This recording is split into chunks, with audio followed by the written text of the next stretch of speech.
Nerds? Welcome to Powerful, the Power Metal Podcast, the podcast with powerful metal and just the most powerful opinions you've ever heard about said powerful metal. My name is Kyle. I'll be your host today, joined by my friend Fernando. Hello, everyone. Welcome to the most powerful end of year we've had so far. Probably. Exactly. Maybe. It is the big 2026 now. We are leaving 2025 behind, but as a legitimate media outlet, we would be remiss to not go and over our end of year best of the best. Here's the cool stuff, album of the year. Let's go. And we actually do it after the year actually ends because we don't want to miss stuff. If we're going to put an arbitrary date on stuff, then we're going to respect it. It's going to be, if it came out in December 31st, it's worth including it. Yeah, no, we're not hack fraud saying like, ooh, this didn't come out before November 7th, so it doesn't really count. Sorry, guys. Yeah, we don't follow those crazy rules like the Oscars where you have no idea when the movies actually go into the season year. It's so confusing. No, just you had to listen to this album in at least 2 physical theaters in Los Angeles in order to count. Oh, man. Wow. But all right, well, the Academy of Arts and Science and Power are here to tell you the best of the best. Yes, that's us. Yes, exactly. We have the wonderful write-up that Kyle here has prepared that we're gonna follow on this most momentous occasion of celebrating all the little moments in music that happened this year that we deem to be the most powerful. And Definitely. that's how it is. That's we decide. We make the rules. That's the cool part. Yeah, so every year on the Power Metal subreddit, I write up my albums for consideration. Basically just 10 albums that I thought were pretty cool and I wanted to highlight. This also serves as a wonderful format for me to steal from myself and use as a podcast episode. And Fernando loves it because he doesn't have to keep track of anything. I am here for the ride and enjoying it. Here for the ride, here for the vibes. Yeah. What else do you need? Exactly. So come along, dear listener, and take a peek at the year that we just left behind with, I guess, the very first album that Kyle decided to put on his list, right? Yes, these are alphabetical order by band name, so it's not like a hardcore ranked. This is number 10, this is number 1. It's just, this is all cool stuff. Yeah. Check it out. Exactly. All right, first up, starting with the C's, we got Crimson Shadows, and their album Whispers of War. I might actually put this as the album of the year. Yeah. With all that spiel out of the way. Yeah. Because it's really good. And I think it was like my most listened to this year. It's so good. So good. I like it so much. I like anyone that's listened to any episode to the episode since when we talked about this album, you know, this is great. We've talked about them quite a bit this year. We had a lovely interview with those guys. So, but for the quick version being, this is power metal with harsh vocals, not metal death. No. It's power metal with harsh vocals and clean ones too. It's really fast. It's really shreddy and melodic. It's basically like if how Dragon Force has like 5% harsh vocals on like one album. You flip that around. And it becomes this style. It was over a decade since their last full-length album. I didn't think we would ever actually get something new from these guys, but lo and behold, they did it, and it is just as good as everything else. It's awesome. It's so awesome, and if you're interested in those details, you can go check, like Cal said, the episode where we had we had them as guests, the guys from Kings of Shadows, and you can hear about the story and that gap between albums and what they are getting into now.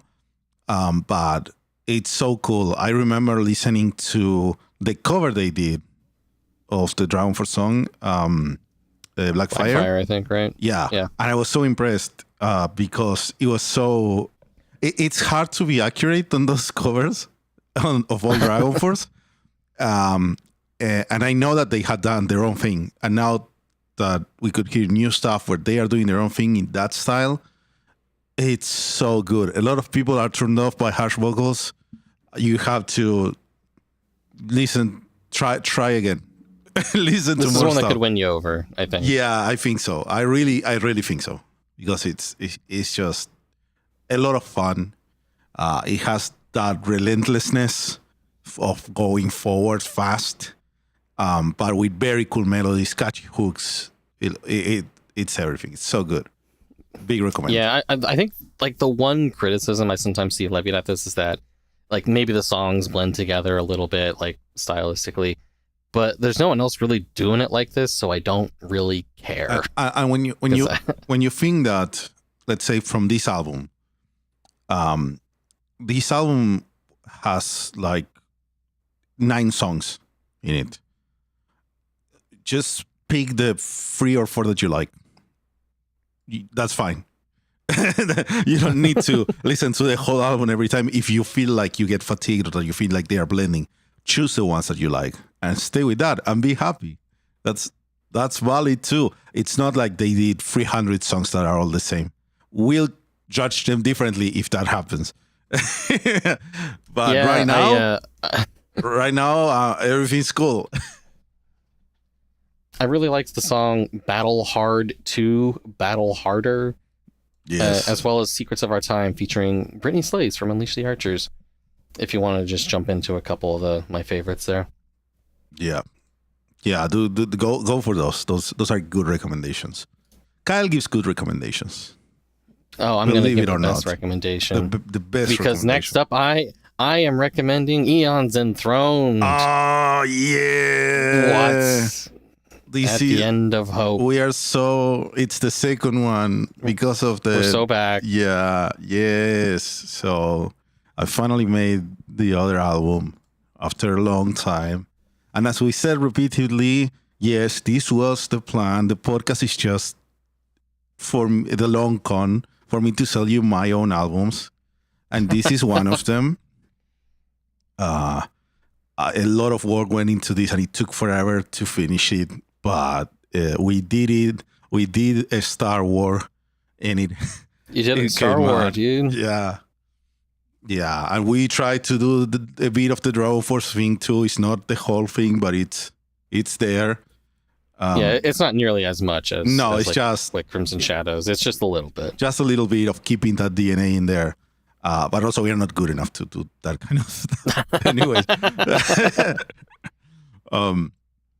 But we did it. I like it a lot. Like at listening to it. So I hope people do too. And if you don't, it's fine. But it has Souso in it. It has Matt. It has Nikki. It has Dan singing. It has all the guitars from Dan, from Jeff, from Cody. All the songwriting by Randy and his cello recordings. We didn't use virtual orchestra in this one. We just used a bunch of synths and actually recorded strings. It's That's a a cool way to do it. Yeah. And I'm happy that you like it too, because I take it that at least a couple of songs you actually enjoy. This is not just the shilling machine, because you would not allow me to do that. Like it. Everyone should know that Kyle would shit on me on my own album. We have mostly similar tastes, not completely, but there is a good amount. We have a good overlap. Yeah, we have a good overlap. Yeah. So now it's been a couple months since the album released.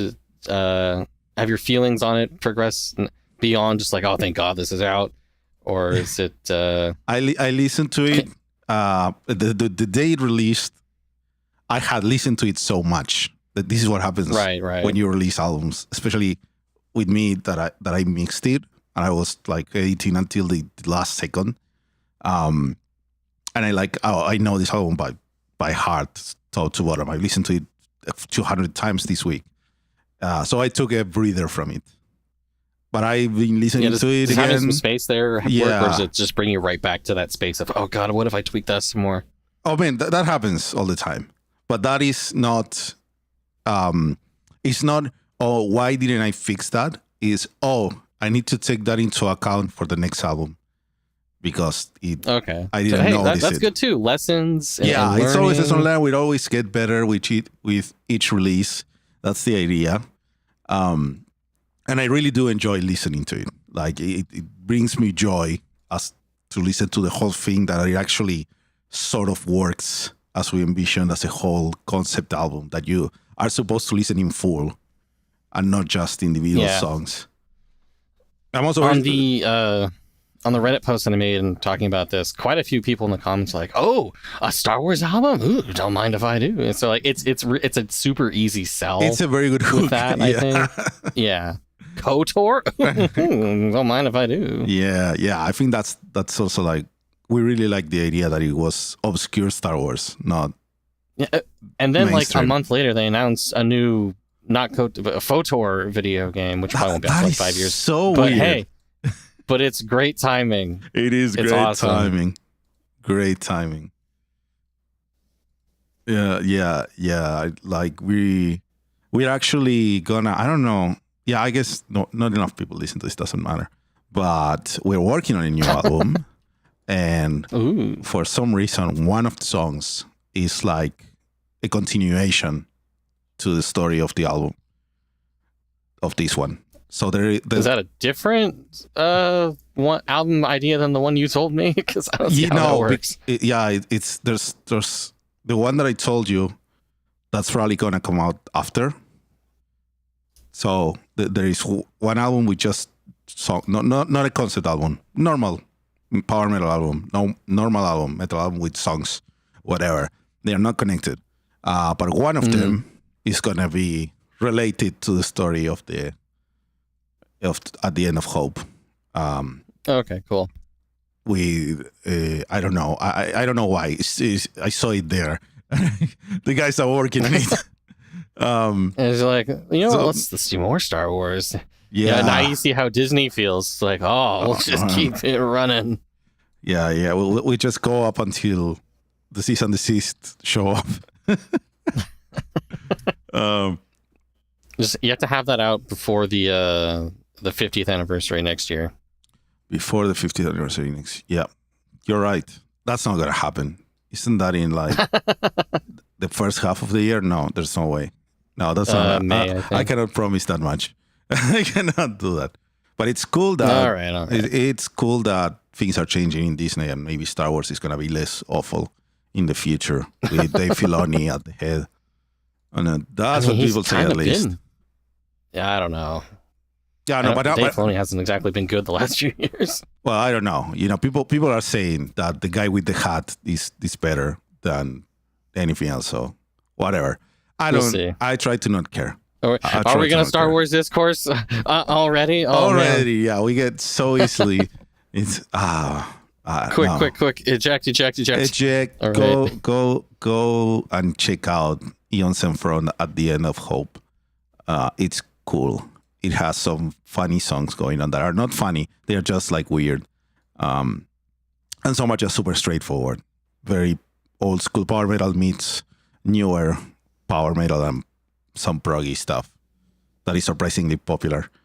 All right. Well, let's jump into the next album on the list, which is Hagane and their album Top of the Tower. Hagane being, I'd say, an up-and-coming band from Japan. And I've liked their previous stuff, but this year with Top of the Tower was just a step up on all accounts for me. I feel like all the songwriting, they have a newish vocalist. Everything's coming together for me. The variety in the songs, just how hard the choruses are hitting, how hard all the shredding's going. They've really seemed to have found themselves at the top of the tower here. Mm-hmm. Yeah, I knew of Hagane. I think the first time we listened to them was when we were researching all the power metal video clips that were filmed in the church in Tokyo. Yeah, they had one a couple years ago, I think. Yeah, and I remember listening and I was like, "Oh, this is okay." Yeah, but then big step up, like Top of the Tower is one of my most listened albums of the year. Like that's what the data says. It's not just me saying it. Like the stats are like, oh, you listened to this album more than like it was my second most listened to album of the year, in general. And I listen to a lot of music. Like my number one is still a Beatles album. So it was a lot. It wasn't always the full album. There's some songs that I like much more than the others. But sure. Man, this is great stuff. Great stuff. And they keep releasing little live albums where they show that they play really good. They had another non-album single for a video game that they were commissioned. It was great stuff. They're going to be on Epic Fest 2026. It's awesome. It's awesome to see this. Like, we love seeing the catching a band when they are going in this upwards trajectory at this time in their development. It's always the best feeling because it makes it extra special. Good. Yeah, you feel like you're along for the ride, and you can almost just be like proud of them for like, you know, taking that step, getting to that next level. Yeah. Even though you didn't do jack shit other than being like, oh, this is cool music. Hey, I think I helped a bit. I'm gonna take credit a bit, just a bit of puppet credit, strings over here. Okay. Because I talk to people and I put some people in contact with each other, and some things are happening thanks to that. But yeah, you're right. Like, it is them. Obviously, it's the band doing the thing. Let's not get delusional here. As you claim all of the credit for all of their success. Yeah, you actually wrote all their songs. You know, technically this is because Love Bites didn't pick you to be their new bassist. We agreed we were not going to talk about that ever again. I don't think we ever agreed that. You that's a low blow. That's a low blow. I don't think. No. See, it's all part of the plan here. See, now you can, you know, be in the shadows. Hagane is going to take over. It makes perfect sense. Okay? It makes perfect sense. Well, anyways, just start our journey. Start Our Journey is an amazing song. Yeah, I think that's like the big single from this one. That was the first single. It came out 2024 before the album, and it's so good. It's what I want when I tell people I like power metal. That's the kind of song that I made. Like, it's infectiously happy and like, I don't know, glorious. It's so good. Over the Fate is great. Catch the Star is cool. It's just Over the Fate and Catch the Star are definitely two for me. Over the Fate being an instrumental. It's incredible. You kind of forget that it's instrumental because you're just like, damn, this is great. It has a good melodies. It has good melodies. I am gonna Catch the Star is one that I also want to mention because is like a. Wait, is that the slower song with the claps, or am I getting confused? No, that's with the Dream. That's with the Dream. Never mind. Catch the Star is cool too. Okay, but tell us about With the Dream.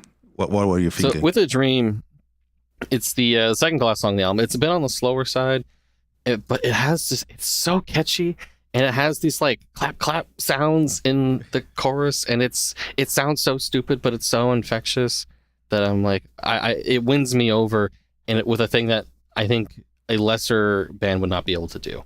Mm-hmm. I agree. I'm gonna stay honest. Before someone throws this into my face, this album does have a minute and a half instrumental intro track, and I will never forgive it for that. Yeah, it's fine. We'll skip over that. Yeah. But it's fine. We can skip it. That's the point. I know. I am consistent, but everything else is so good. Just Not Loose. The true start of the album is also great. It's just I love it. I love that we had this album in 2025 because it's so good. Japan delivers once again. That's great. All right, now let's jump back to the U.S. Actually, I think this is our first American, sort of, depending on how you count, Eons album. But anyway, let's talk about Jaeger. Now, Jaeger are a band who are from Atlanta. They just released their first album called The Wild Hunt. They had been like leading up to this for like several years, it feels like. There were singles that came out in like 2020, like early 2024. And then they kind of disappeared. And then in like late December, the album mysteriously showed up on Spotify. And we're like, oh, hey, look at that. That's cool. And see, this is why I love not doing our best of the year stuff too early. We leave room for those late comers like this, because The Wild Hunt is awesome. Yeah, no, it seriously is awesome. Like there's no error. When I read Kyle's list, I was like, wait, what is this? We didn't talk about this. And then I listened to it, and man, it's fucking good. Like it's so easy to recommend to anyone. Just go check it out. It's powerful stuff. Yes, since we haven't discussed this on the podcast yet, I think we can go a bit more into it. So I would call this almost like a darker power metal album. The vocals go back and forth between cleans and harshes. It has this like haunting quality to it that I would say. Yeah. There's a lot of symphonic stuff coming in there, or you know whatever fake symphonic stuff that power metal bands do. But it really blends well. It never feels like it's just following a formula, I would say. It always keeps you guessing. It's always like striving forward. It's so powerful every moment of it. Mm-hmm. Yeah, it's I think you're right that it's not very formulaic, which is always cool for us that have been listening to a lot of music in the genre. It is pretty dark sounding. It's not strictly. It's like not like the power metal that I just mentioned from Hagane or Dragon Force or those guys. It's more on the darker symphonic-y stuff, and that is it is executed very, very well. That's the main thing for me. Like it really they really make it work. Yeah, and for this to be like a debut album kind of blows my mind, because this feels really ambitious. I mean, they probably worked on it for a very long time, like since 2018. Yeah. This is so fresh. It's not on Metal Archives, the album. Nobody added it yet. It's just I'm not sure if they even put it on their own Bandcamp yet. Last I checked. Let's confirm. I think it is in their. Or is it the EP? No, it's just the singles. Yeah, it's just the singles. Just the singles. It's just the singles. They don't even have their own album on Bandcamp. Maybe it released by accident. Who knows? They put it on Facebook. They're like, oh, by the way, we shadow dropped our album the other day. And I'm like, these guys are so bad at promotion and social media. I thought I was bad at marketing. They're worse than you. That's impressive. That's impressive. That's a very low bar. It's like this is like the most promotion these guys are getting. Yeah. So from like me writing and talking about it, which is okay. It's better than nothing. Go check it out. This showed up on Spotify on December 19th of 2025. So this is why it's important to wait till the end of the year. This is awesome. Yeah. I'm so glad a friend of mine or a friend of ours noticed that it had released. So I can be like, wait, hold up. Yeah, because that's the other thing. You didn't notice. And you have been looking. I had given up on following this band. I had been like stalking their social media for like a long time, because they're like, "Oh yeah, album's coming out," and that was like 2 years ago. No, but hey, we did it. We did it, and we are so much better for it because it's great stuff. All right, thank you, Jaeger, for finally releasing an album. Thank you, Jaeger. You figured it out. Alrighty, then next up, we went from a debut album.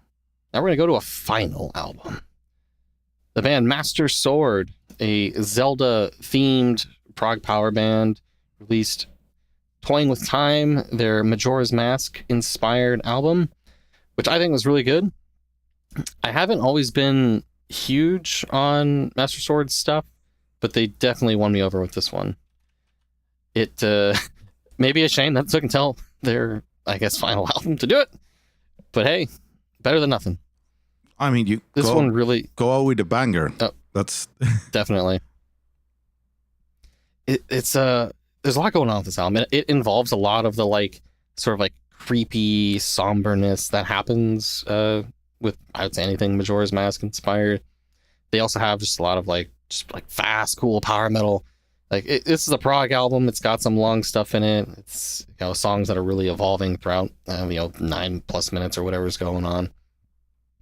So be aware of what you're in for there. But I think it's a very, very enjoyable album. There are a couple shorter, more power metal-y songs on there that I'd say are more accessible. I think the title track being one of them. It's I'm glad they finally really had something come together for me. I do wish the album art had a fucking name on it. The art is cool. Does it need to have the name? I don't know, man. The good art can let it breathe. Speaks for itself, Yeah. Or does it insist upon itself? It insists upon itself with the runes or whatever is going on with the clock. I'm guessing that's highly in text. I'd have to probably look it up and try and translate it. Maybe it says the name of the band and the album and you don't even know because you're not a real fan. I'm not a real fan. I didn't translate the highly in text on the album art. That's just amateur hour now. What's going on, true. man? It's true. You've called me out. I called you out earlier, so hey, we have to balance it. Blow. Yeah, how could you be Zelda fan 355 and not do the most basic? The name is not on the artwork. It's probably there, and you just didn't read it. I am illiterate.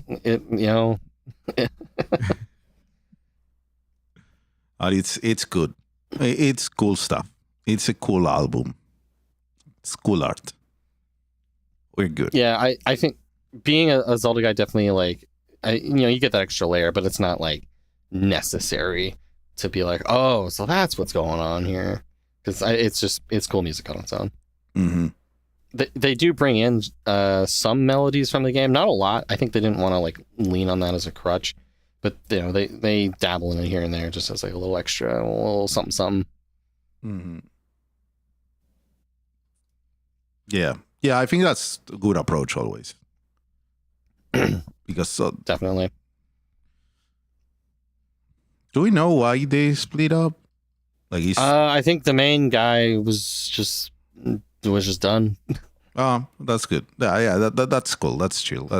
It's good to actually do that and not just linger and fade out.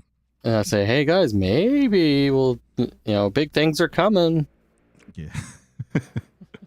Big announcements coming soon sometime. No. All right. Well, let's get into some more prog. We're in the prog block here, and we're gonna go more prog. Let's talk about Moron Police. Moron Police. So I think it was the last episode we talked a ton about Moron Police and their new album Pachinko, which not really power metal at all. No. But I don't care because it's really good. This is just awesome music. Go listen to it. I don't care what music you like. Give it a chance. Go with an open mind. Look at the album art and get into it. Get into the trip. It's so worth it. It's so good. What a good album. Yeah. The next time I drive to Northern California, when I pack my bags and drive to San Francisco, I will just listen to this album on repeat. Yeah, I'll feel I'm doing it. Or when I turn into a pachinko machine in Tokyo. As it often happens. I think it happens. We should go. I don't think we need to go super in depth on this one because we talked about it a lot in the last episode. Yeah. But basically, it is a prog rock odyssey of emotions and wackiness, and I don't know how else to describe it. Yeah, that's a good description. If you're not gonna, if you say, oh, I don't know if I have time to listen to the full album and I want to just sample it, just eat it and listen to Pachinko Part 1, which is the longest song, but it's still shorter than the full album, so that you know what's going on. 12 minutes of just like kind of everything that's going on. So you get that, like, that just a good chunk right there, a vertical slice, if you will. Exactly, yeah. Yeah. But just good stuff. We're going to keep mentioning Moron Police if they do anything else in the future, because we like it, even though it's not related. Good music I like to wins. think that there's a spirit underneath there that we just connect to. Yes. And that's what it's really all about. Yes. 100%. 100%. Good stuff. All right, let's do a little bit more prog. You've been a good boy. You can have a bit more. Let's talk about Panthalassan. Panthalassan from our boy, Mr. Jake Wright. Another prog trip. What did you call it when we did? We have also an episode when we do a deep dive with Jake over every single track and what it means to him and what how it came about and everything. But I remember you used some geological therapy or something like that. I think it sums it up very well. Yeah, so this is a prog power album, really about Jake's explorations of mental health, told through the lens of like geological, oceanic riffs, I guess.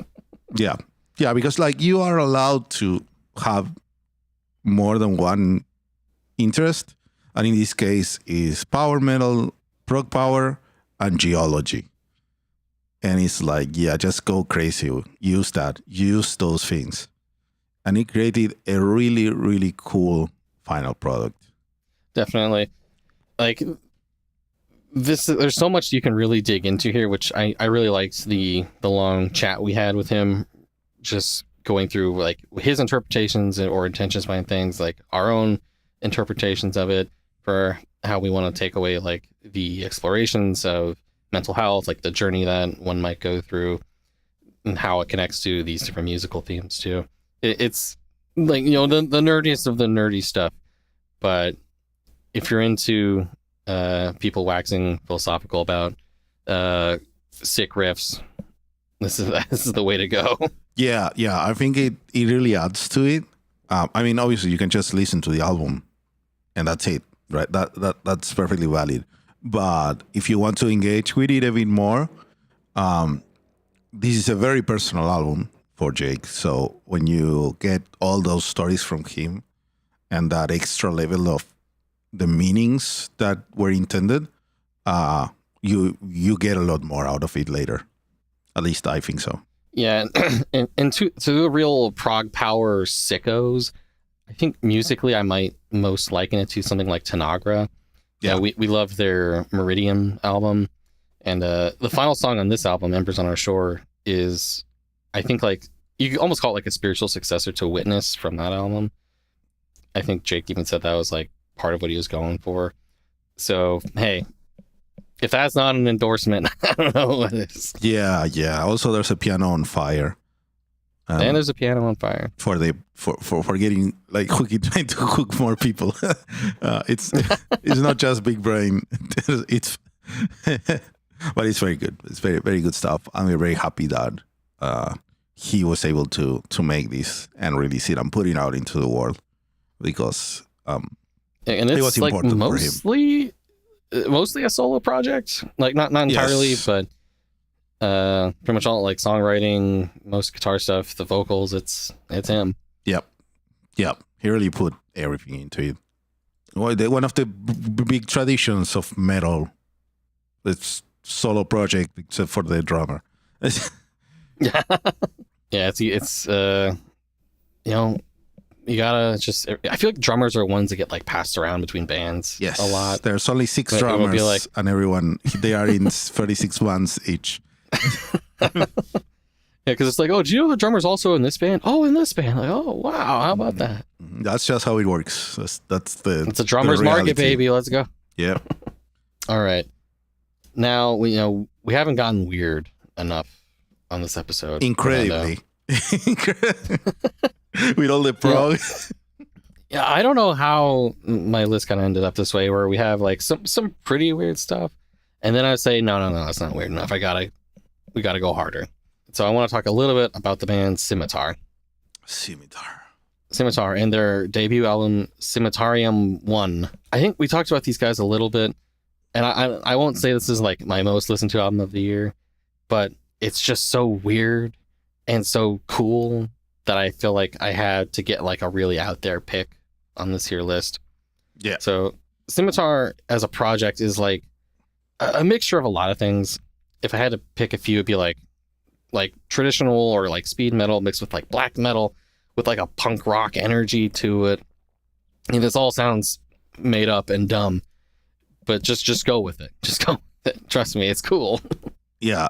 Like I remember when, I don't know, was it you that brought it up first, or was it one of our other friends? But we did talk about it in the show. Someone else. When I listened to it the first time, I was like, oh, what are we doing now? What? But it really made an impression. Like I will not forget it. And the cool diagonal logo, band name logo, is just etched on my mind from listening to that. Like you call it, like that black metal punk rock weird blend.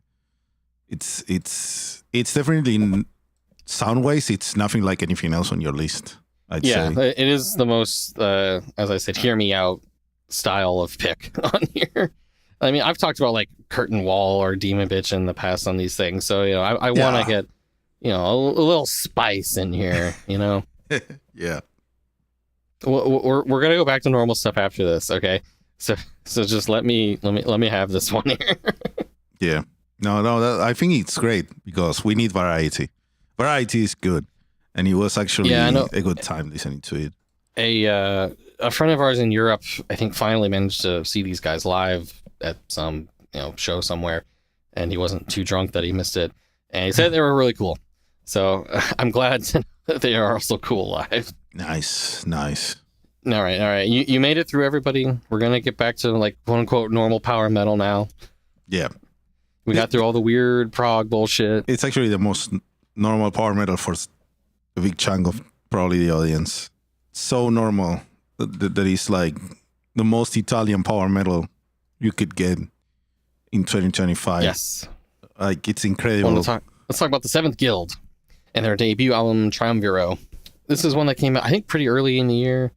And February. And I just kept coming back to it. Because I'm like, it feels good. Yeah. Like every aspect of it. It's when you think European power metal, this is what you're thinking of. You've got it's fast, it's shredding, it's got tons of cool choruses, you got all the voices and the choirs and the high vocals all just going nuts, got some cool keyboard and piano stuff thrown in there. It is all of the power metal right here, right now. This is so good if you like this style, this side of power metal.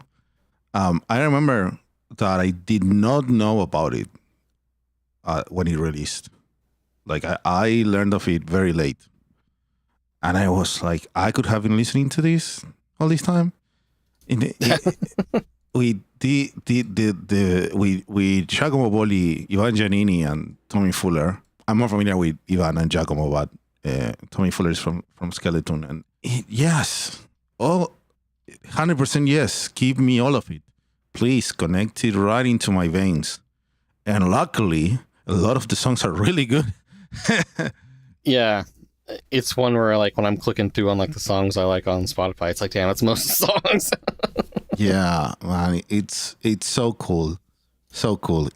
I'm surprised because I don't know what the story is with this. Like, I didn't do the homework, but I think they've been playing live before releasing the album or something. Like they existed in some form locally, but I'm not sure exactly how. Or maybe it was just that they signed to Scarlet. The drummers, like drummer and guitarist, I think are also like linked to other bands, but are like technically guests on this.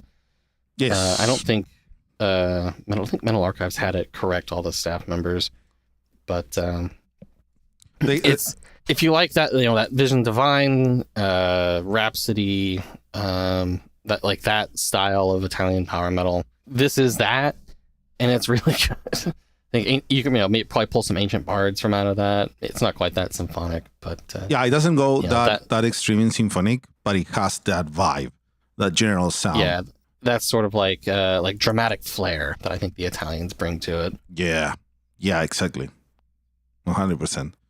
And it's and that's I don't know. I like that we got this. It's like I want to listen to Italian power metal, but I don't know what to pick. Just go with this one. It's like, do I listen to Secret Sphere? Do I listen to Vision Divine? Labyrinth. What do I? No, just everything together here. Yeah, it's like this is it. When Homer puts all the spaghetti into one bar-sized little chunk, and you just go for it in one go. That's a good Simpsons reference. This is like the summary of all Italian power metal history. Because I haven't really watched much Simpsons in my life. Would I really want there to be a running bit for you to just make some fucking bullshit up? I could be like, it's like that one time in The Simpsons, and I'll be like, yeah, that was a classic bit. Yeah, yeah. That Homer, he's so silly. Now I know what to do. You can 100% get away with this. I could with you. Like, we would all laugh at you for not knowing. Well, yeah, that's the point, But Seventh Guild, good. Listen to Triumviro. If you live in Italy, probably go see them live. It's probably awesome to see these three vocalists live because they are so good. Yeah, like when I've seen Staropoli of Fire, like Giacomo's pretty good. He's you cannot argue that he's not a great vocalist. It's not sustainable. You cannot justify it.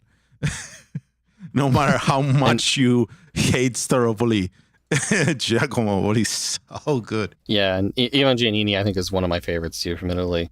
Like the stuff he's done with like Dirty and Vision Divine has always been great. So I'm happy to see him have 100%. Yeah. And Tommy from Skeleton doesn't fall behind. He's also good. We're not that familiar with most of his work, but he is good in this. Yeah, I haven't listened to much Skeleton, but I might have to change that with this, guys. Great stuff. All right. Okay, that is 9 albums out of 10. One more to go through. How about we go back to Japan? We tend to go there quite a bit, don't we? We should go again. Let's bring it back. We should, yeah, 100%. Our rays could converge there, perhaps. Yes, that'd be lucky. But hey, let's talk about Unlucky Morpheus and their album Gate of Heaven. Also, kind of getting in at the end of the year here, late November. We talked about this one on the last episode as well. But pretty much as soon as we had stopped, I'm like, I gotta pick more albums for this here list. I'm like, oh yeah, that's a really good one. No one's gonna dispute that. So yes, I want to toss Unlucky Morpheus on here because I like pretty much everything on this album. Yeah. If it had come out earlier, it probably would have been like a top listen for me as well. Yeah, it was just not enough time to spam it. Exactly, yeah. It is really good. I do gotta admit, my favorite track is the re-recording of the older track. Satsuriko no Miseria. It was a great song and it sounds so good. But the album is really good. I think we always enjoy Unlucky Morpheus releases in general, even though we don't understand what's going on with all the mahjong stuff or whatever they are doing now. Whenever they have mahjong stuff come out, you didn't know? No, I do know. But whenever I see that it's a thing, it's always like, that's so wild to me. Yeah, I went from Toho to mahjong, and who knows what we missed in the middle.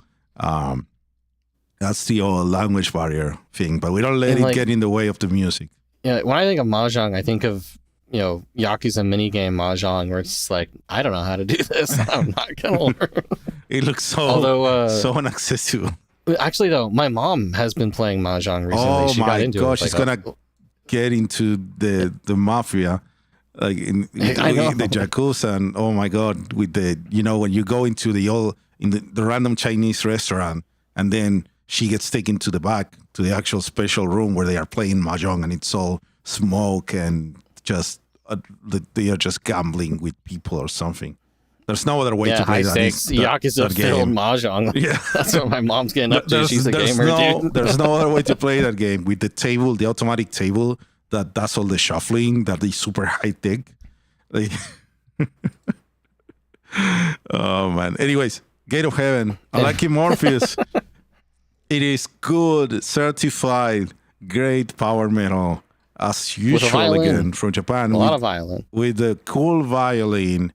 The great vocals, as usual, from Fuki. Sick guitars, sick drums, loud as fuck, as it usually happens with these bands from Japan. A classic and delivering. Big recommendation. Yeah, we had to round it out here with just good power metal. That's all. It's all you need. Yeah, we've got all this weird shit in here. We've got all this self-promotion in here. Doesn't matter. Good power metal is out there, and you can listen to it, and you can put a smile on your face. Yes, and you can feel good about music and life. Don't let the years get to you. Like, we know we are in the era. We're noticing the age of the genre when all the bands from the 2000s are doing 25 and 30-year anniversary tours. Which we're going to attend, but yeah, that doesn't mean that there's not good stuff coming out still. Like, if anything, there's never been so much good music coming out as today, and this is gonna be true next year and the following. Don't fall into the trap. Like, yes, Sonata Arctica released your favorite albums 25 years ago, and Stratovarius released your favorite albums 30 years ago, and all of that. There's still... This year's the 20th anniversary of Inhuman Rampage. It's the 20th anniversary of Inhuman Rampage. I was telling a friend this yesterday, and he first thought I was talking about Valley of the Damned. And he was like, oh, that makes sense. It's like their first album. No. This one. And like, what? The Guitar Hero one? What? And then he didn't believe me. I had to pull up the Wikipedia, like, look at the years, and I saw him like shrivel up in real time, turn into dust. But yeah, I mean, with that and Guitar Hero being like my intro to power metal, that means I got 2 decades in this shit. Yeah, exactly. But that's not bad. We live long lives, and there's new stuff coming out that is awesome, and you can still find your favorite power metal album today, even if you've been listening for 25 years. You just have to let go of that idea that nothing can top that first time. Just that doesn't mean that you need to forget about it, obviously, because never fall into the trap of like this art form or this genre. Oh, it just totally sucks now, because it probably doesn't. You just gotta find the cool we just stuff. have to do that extra little bit of effort. And if you're listening to the show, you're already doing it, because that means we tell you the good stuff to go check out. Yeah, you give enough of a shit to listen to a podcast like this. Yes, and now you can check any of these 10 albums, and you'll probably enjoy at least 2 of them. That's my guarantee. Yeah, when I was going back through some of my stats and stuff from this year, I mostly use Spotify for checking out new releases. Just it's kind of easiest for that. But still, one of my top songs of the year was actually "Hold Up Your Hearts Again" by Fellowship. Yeah. So it's all this 2025 stuff, and then Fellowship. So I'm like, oh yeah, it checks out. Yeah, I'll find one to go back to. That's the thing. That's so important. Like I tell people, they don't believe me. I think they believe me. They just look at me weird, but I found some of my favorite all-time songs in the past 5 years. Talking about new releases, like those Fellowship songs. The Fellowship is a new band compared to anything else. They've been now for a few years. They released 2 albums. They are going on tours. They are on that little upwards curve that likely will continue going up. We were their first interview. That's how new they are. Cool. So, and they actually wrote some songs that are like my all-time favorite songs now. And that happens to a lot of people. And that can happen to you, even if you are however many years into power metal or whatever. Or if you're new to it, there's so much stuff to check out. So just allow yourself to actually listen to new releases. Actually, not just dismiss them, not just like pretend you are giving a shit and then go, oh, but this is an Ecliptica, so I don't care. No, actually listen. Let it get into you. Let it get through you. There's so much cool really stuff. Digest the music. Savor it. It's, I don't know, we don't have vocabulary for audio for this. So it's like food. Actually taste the food. Don't just survive for nutrients. Enjoy the flavors. There's cool stuff to eat. I don't know. I lost my metaphors are not great. But if I may, all right. Well, I want to mention yes. you made a list of other albums from the year, which is very extensive. I am very happy that you did that for a lot of people because we just went over what are the top 10s from Kyle's perspective, which I agree with, but so much music came out on 2025 that is so good that you can also check out that should not be just left to the side. Like from the bands Alien Sky, from Ephemeral, Utopia, Ancient Bards, Avantasia released an album and people loved it in the live show. People loved the new songs. It's weird. Like I've seen some people be like, "Oh, it's the worst Avantasia album ever." It's like it's not a bad album, guys.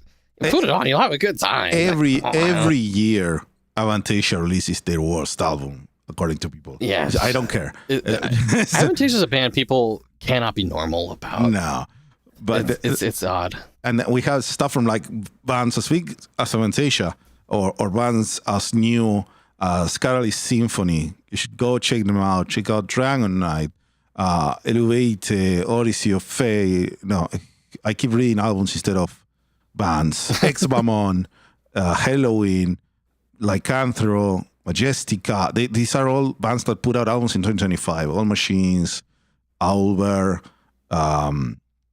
Queen of Dreams. I don't know this one actually. I should check it out. Yeah, they're good. Seven Sisters. Yeah, the Seven Sisters. I do want to mention just real quick. They had Shadow of a Fallen Star Part 2 this year as their album. I think it's really good too. See, there's some gorgeous guitar work on there. I highly recommend that one. Nice. It didn't quite get on like the big list, but the big that was one that I'm like, yeah. So the threshold for those top 10 is very high.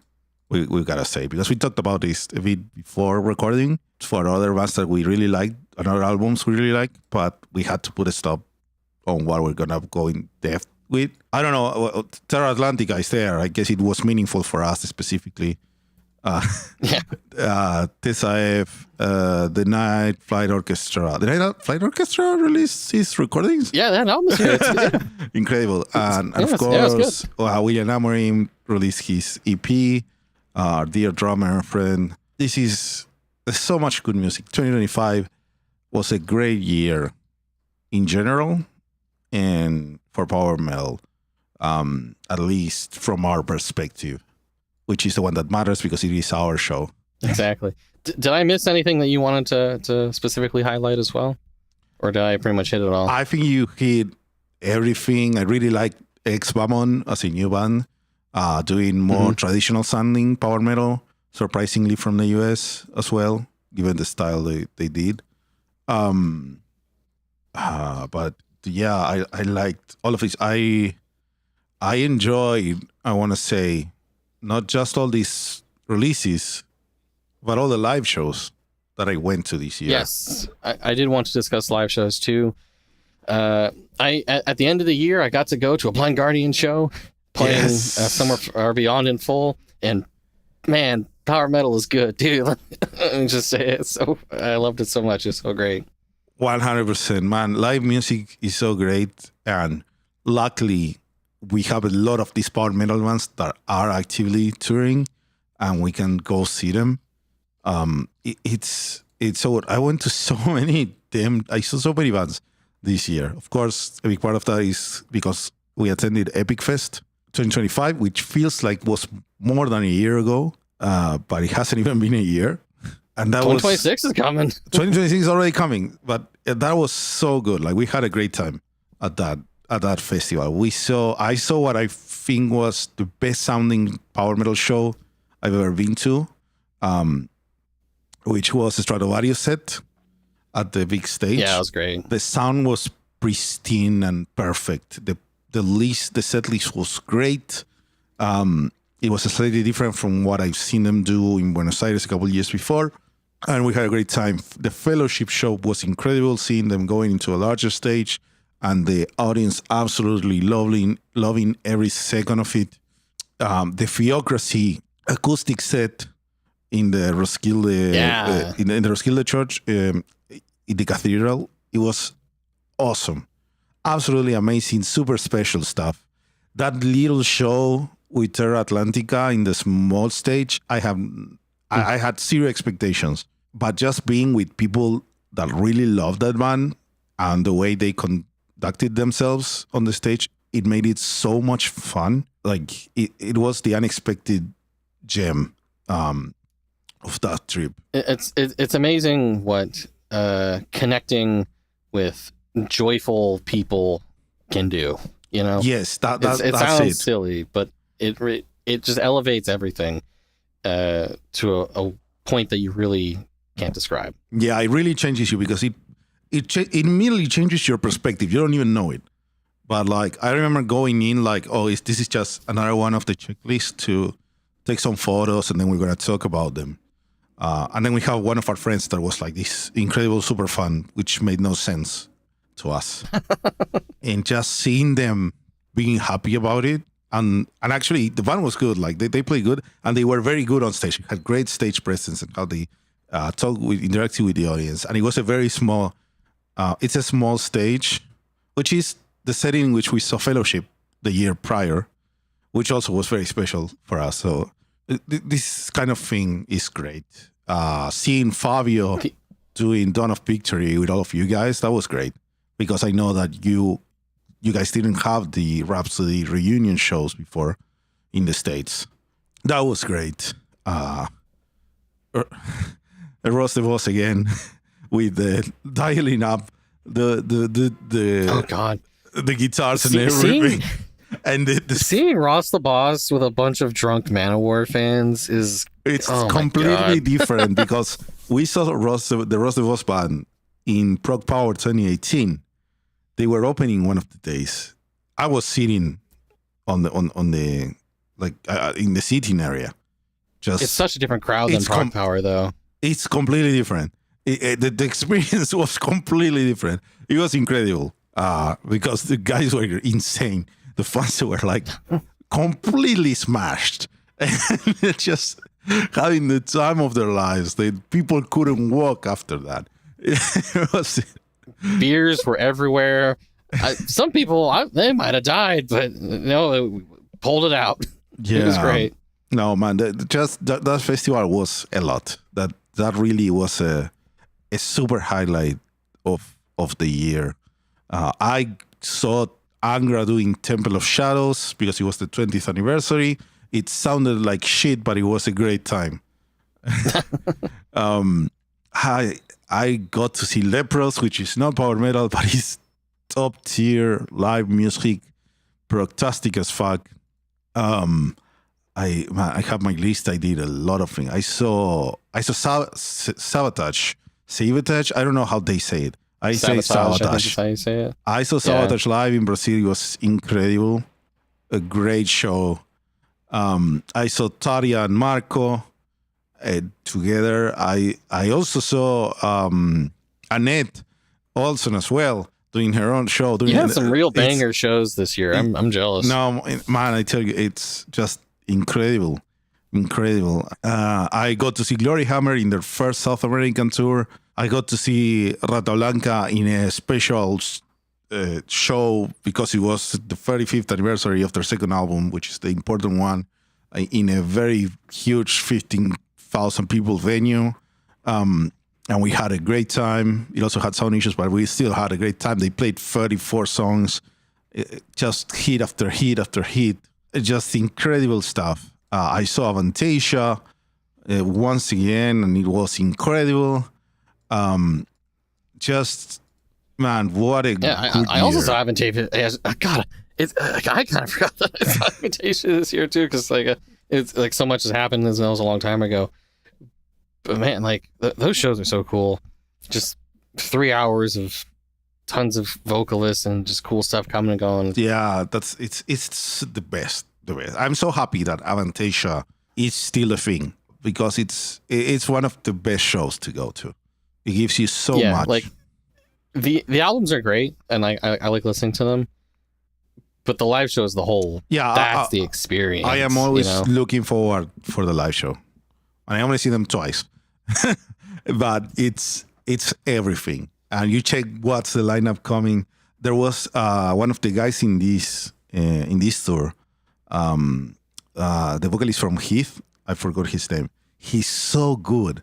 That's someone that I have never heard about before, and he's incredible live. Incredible guy. He sings so well, and then you get all your usual favorites and whatever, but discovering new great performers from the Avantasia shows, that's awesome. That's worth the price of admission. And then you get a bunch of bangers. So everyone wins. Absolutely. What a good year. Yeah, great year for power metal. Great year for power metal. You want to like discuss? It's our show. We can do whatever we want. Do you want to talk about any other favorite things from the year? Whether it's movies, games, books, whatever you got going on. What did we have? I didn't keep up. I haven't been keeping up with movies, which I feel guilty about, because I enjoy watching movies. I just forgot because the brain rot is so powerful. I tried to rushly get up to speed with Marvel. That was not a good move. But I watched all movies this year that are great. That is cool. I've been trying to get together with friends and actually let's just get together and watch movies. Let's not just wait for the elaborate, we're going to this specific place to get together. No, let's just do it low-key, get together, watch a couple of movies. And then I watched Psycho for the first time, the original. One of those. Oh yeah, I watched that for the first time recently too. That is one of those classic movies that you just know by pop culture osmosis, so you don't feel like you need to watch it. But it's actually a great movie, and it was worth watching it. Which is I watched Casablanca for the first time. I watched Casablanca for the first time yesterday. Hey, it's a good movie. It's an incredible movie. I know this might be obvious to anyone that's watched it, but so anyone that just knows about it because it's one of the 100 movies to watch before you die. No, it is actually awesome. It feels cliche, but like sometimes that's okay. And I think that's the freshest thing. The things that so obviously every 10 to 15 minutes I was pointing at the screen. Oh, that's that meme. I know that dialogue. Oh, that's from here. Oh, that scene comes from here. That joke comes from here. But also, the movie feels fresh because it doesn't have a lot of cliches that are popular now. I think we've moved away too much from it, where I was really, really trapped by it. Especially the final act is just plot twist, and you're like, wow. And the characters are so good. All the characters are so well defined and so consistent and smart, which feels crazy today that a character is actually smart and it makes sense for the plot. Because, a lot of times you say, oh, if that guy had asked this guy this thing, there's no conflict and everything is solved because they didn't talk. But in this movie, it makes sense. And sometimes they talk and that pushes the plot into a different space and then comes back and and it resolves properly. And I am in awe at how good that movie actually is. See, I also, as far as like newer releases, I keep a list of all the times I go to the theater, which I think I went like, was it 36 times last year? Nice. So, you know, I see a lot of movies. Shout out to movie theater subscription services. My favorites, maybe these are going to be like the cliche picks for like, oh, these are the best movies of the year, but like, you know, Sinners turns out was pretty good. You know, One Battle After Another and Marty Supreme, I think, are maybe like a top 3 for me. Sinners in particular, with, you know, that thing with the music in the middle of the movie. If you know, you know. Masterpiece level shit. Like when I rewatched it recently, I'm like, oh yeah, this is fucking great. Nice. I do want to rewatch One Battle After Another. Just like sit with that a bit more. Some other like lower key favorites from me as far as movies go. Early in the year was Black Bag from Steven Soderbergh. Just a tight, you know, kind of sexy thriller. Yeah, you know, that was a good time. Bring Her Back as a feel horrible horror movie of the year. That was really great. You know, F1. I like Joe Kosinski. F1 was 2025. That's a good. I watched it. It was. It's a good time. I liked it. I actually watch F1. I am a Netflix F1 fan. Yeah, you're one of those types. I am one of those. And when I watched the movie, I was like, oh, that's not right. That's illegal. That's illegal. Everything that involves. I was free from that curse. Okay, it was great. Even with all that, I had a great time. My only critique, like I have a real critique of the movie, a real thing that I think would have made it better, but I know why it is how it is. The subplot, the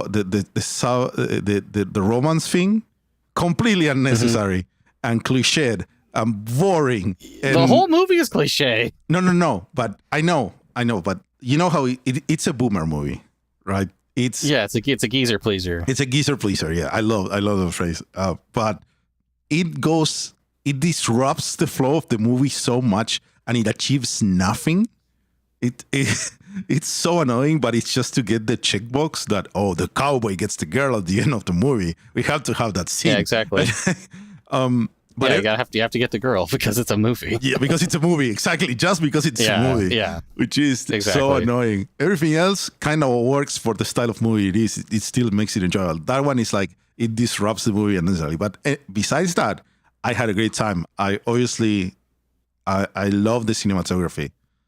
I love the technical challenge of what they did. Because I'm like that. I like the graphics. I like when the graphics are good in the movie. Well, speaking of movies with good graphics, the Chainsaw Man movie was a banger, I gotta say. I didn't go to watch it, and I need to watch it yet. I'm so stupid. I need to watch that.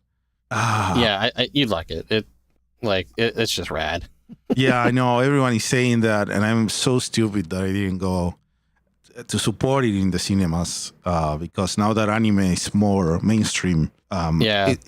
Here, we've been getting anime movies in general whenever the US got them, and a few times even when the US didn't, but only for like 2 days.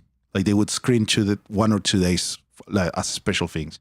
But now it's cool that we actually get them in full, but if we don't go to see them, then they will stop doing it because there won't be any money involved. So I need to watch that. Don't talk about it. I need to watch it. All right. Another top animated movie for me this year was Neja 2. This is like, you know, made $20 gazillion at the Chinese box office. Oh. Yeah, and then I saw it when it had like a wider release when I was in London. I was like, oh, hey, I can actually see this because I'm in a real city. How about that? And that movie's, I can see why it made $1 gazillion. I've never seen like an animated movie like that does like the scale of what it does in like the back half. That sounds so cool. And like, it's like I watched the original Neja just like on my phone on YouTube before it, and like it's fine. It has some like cool action scenes, but like the second one really does step up like everything to 11. It like I am fine with this being like the top grossing animated movie. It makes sense. Mm-hmm. But the real best movie of the year is actually KPop Demon Hunters. So yes. So I need to watch that too. I just don't have Netflix. So You've heard some of the songs, I'm sure. I heard the songs. I love Golden. It's been stuck on my head since day one. I am surprised still. Like I love to hear that movie is actually that good, but I have to watch it yet. It is a fun movie. Like you'll have a good time. I need to. It has good songs. I need to. I just been bad. I listen. I check now. The only 2025 releases that I actually watched is just a sad list. Because I only watched Captain America Brave New World, which is absolute trash. Come on, man. Absolute dog shit. There's actual good cape shit this year. I watched Thunderbolts, which was good. That was good. I watched Superman. That was good. Which was good. I watched Fantastic Four, which was good with CGI baby. And then I watched Wicked for Good, which is bad. And it should feel bad. I saw actual Wicked. I saw the play when I was traveling this year. Oh, did you like it? Yeah, it was good. I have criticisms of certain things. It's funny that like people saying, "Oh, Wicked for Good isn't very good," because that's like the second half of the play, which was definitely worse than the first half. And then like I'm 20 years later or whatever to this, and then I see like, oh, this has been like a long, well-known thing. The second half of the play isn't very good. And I'm just like, oh, yep, I get it. Yeah, there was a small, like, kerfuffle. Like, people were a bit crazy about that. When they first announced the movie, it was just called Wicked. And, like... But it's just the first half. A month before, or very close to the actual release date, the posters changed to be in part 1. And everyone went like, whoa, what? Because the movie was already 3 hours long. And you're like... The play is like 2.5. Yeah, exactly. Like it's like combined, it's like 6 hours of movie, and we watched it with my friends. Like we watched the first one, and the week after we went to see the second one on theaters, and it's like, why did we spend almost 6 hours on? Like they didn't actually show the development of the relationship between the two friends at all. I don't understand. Where did all that time go? It felt like nothing happened for most of the two movies. And the second one is just plainly bad. Nothing makes sense. It looks bad. The sequence with the mirrors is fun, it's cool, but it's just not a good movie. I just saw the quarter digital breakdown of that scene. Yeah, that came out yesterday, right? Yeah, I also ran into those guys at the Blind Guardian show. That was wild. That's a high point of 2025. That's a high point. That's meeting Quarter Digital at a Blind Guardian show. Yeah, exactly. And like moshing with them. That was rad. That's true. That's true. That was great. When I saw that picture, I was very excited because I also watched their weekly VFX React since it started. Yeah, and I watched that today earlier. But it's a bad movie. There's no. That doesn't help it. Like, it's just a bad movie. Man, it's so sad that I need to get back. I need to get with my friends to movie night. I did watch some older movies. Like I said, Casablanca Psycho. I watched for the first time American Psycho. That was actually... Oh, that's a classic. Yeah, and that was much better. Get all the memes. Exactly. And it was hilarious because one of my friends didn't know any of the memes. Because different demographic, and it's like two of us are like, oh yeah, that's the meme, and she's like, what the fuck are you talking about? But it was a much better movie than I imagined, that I ever imagined, because that's actually good. I only saw it through the lens of the memes, and not that there was an actual good film in there. That we talked about it for an hour after it ended, like about what was going on for real and what wasn't. I have no idea if I watched much more movies, but I need to get back into it. I would say my favorite TV show of the year, I'm going to give it to Andor Season 2, just because, wow, imagine if Star Wars was really good. Imagine. Yeah, I didn't watch Season 2.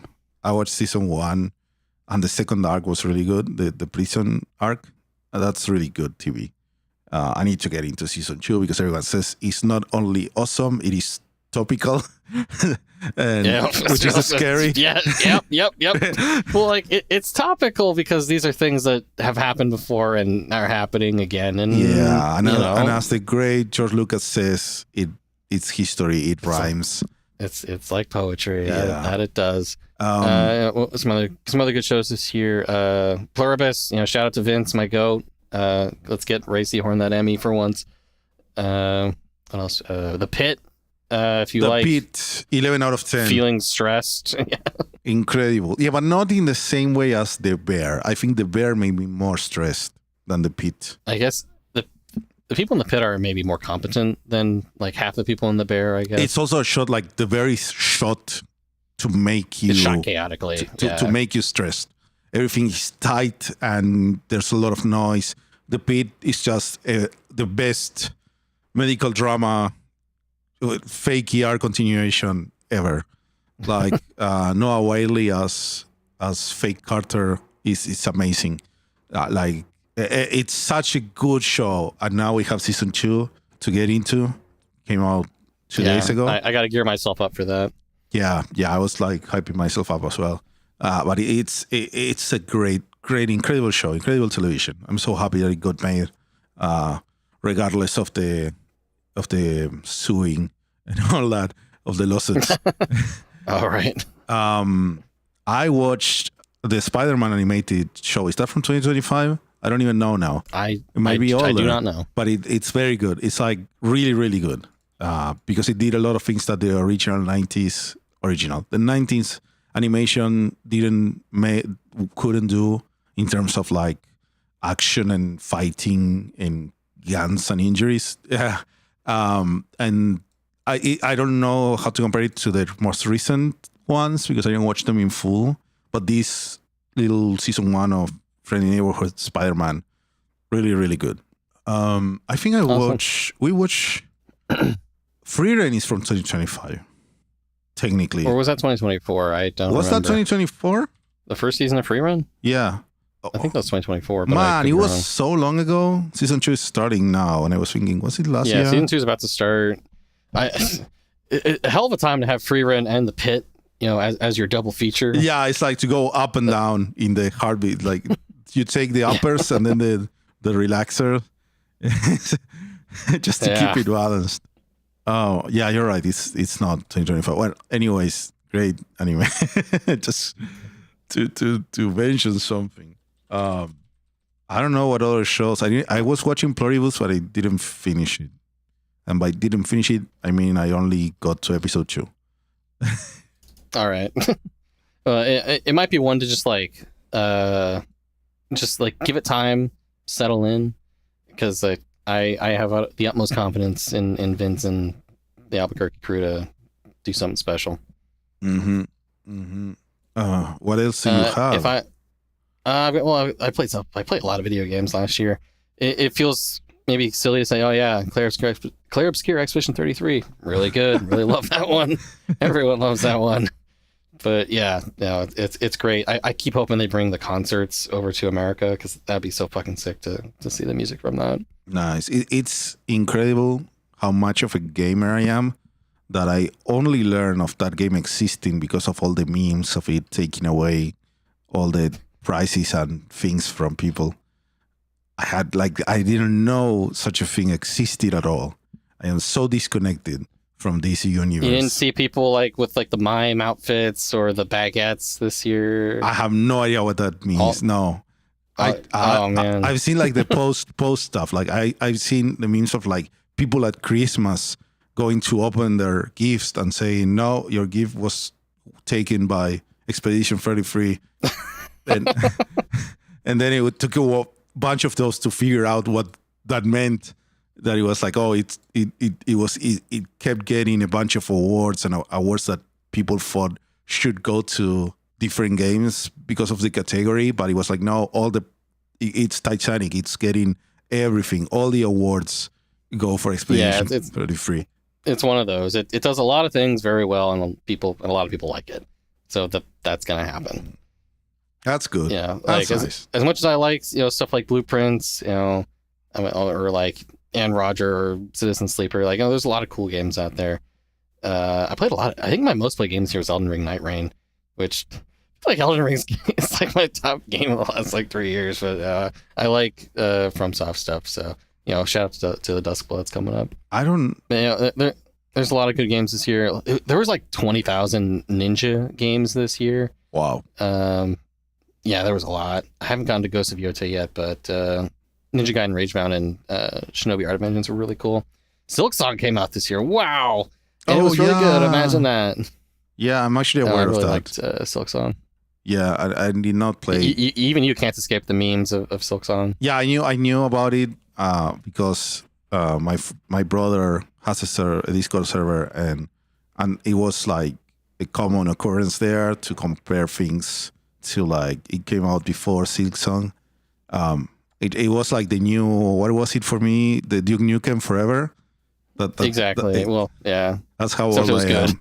Yeah, exactly. It actually delivered when it came out, and it was so good. And I saw things about it demonstrating, where people checking numbers, that more people more people have been buying independent games that are cheaper instead of buying the very expensive super AAA games. Yeah. Which might... Stuff's expensive. Yeah, but like it's showing a trend apparently that might go into it's not a sustainable business at all to just make yearly games that cost $4 billion to make. Yeah, well, that's why like free to play games and like spending $1 gazillion on cosmetics is kind of like the more sustainable, like, big budget thing. Yeah, which also feels wrong. Oh, definitely. Trust me, I don't usually mess with that. That's why I'll play like these smaller indie games. Like, have you heard of Despelote? No, but that's So this is about the it's like sort of autobiographical about this dude who was a kid in Ecuador when they were like qualifying for the World Cup in it was like early 2000s. Yeah, so it's like sense. You play as this kid who's like, just likes playing soccer at the same time as there's like horrible economic turmoil going on. Oh, that's a slice of life for real. Yeah. Yeah. It's like a slice of life soccer game from Ecuador in the 2000s. And a lot of like the stuff that they were going through reminded me of stuff you've told me about Argentina going through. Yeah, it's the same. Like, oh man, it's probably a lot of the same stuff. It's exactly the same. That what you say is just normal life here. It probably not of Latin America. Despelote is, I don't even know if I can explain it to you correctly what it means. It's like... Well, pelote is like the ball, right? Pelota is the ball. The football is la pelota. But the word despelote means like a mess, a huge mess. Like everything is crazy. Like when you... It's like a slang word for a very big mess. I don't know how else to say it in English. I don't know the etymology of the word, but it means that like everything is a mess. Es un despelote in a very slang way. I'm looking at it. It looks interesting, very artsy. Yeah, it has a unique art style. So like one of the like coolest things about the game, I'm not even sure if they want people to talk about this, but at the end of the credits, there's like a link to their website. It's like /goal with like a bunch of O's. Yeah. And if you go there, there's like a note saying, hey, if you send us a letter to the publisher, we'll send you a gift. Aww. And so I did that. And like I wrote them a letter saying, like, hey, I like the game, and mailed it to them. And then a while back later, I got just like a patch, like a soccer ball. Nice. That's lovely. So it's a lovely little thing that Panicked, the publisher, did. It's good. Thanks to them. It's good that we don't have like 1 million followers, so you're not gonna bankrupt them. No, I don't think. But we're deep into a podcast and kind of gone very off the core topic at this point. So there's your real life Easter egg for you there, brothers. Yeah. All right. I mean, I could talk forever about a lot more of these other things, but I think we'll let our audience go. Case in point, cool power metal, cool other art in the world of 2025, despite all the other lovely things going on. So hey, Fernando, you and everybody else, you better stay powerful. Yes, you too, Kyle, and everyone listening. We did it another year, and another year is coming. So looking forward to all the new releases, all the new live shows, and hanging out together and whatever, new podcast episodes. We'll see how it goes. Stay powerful.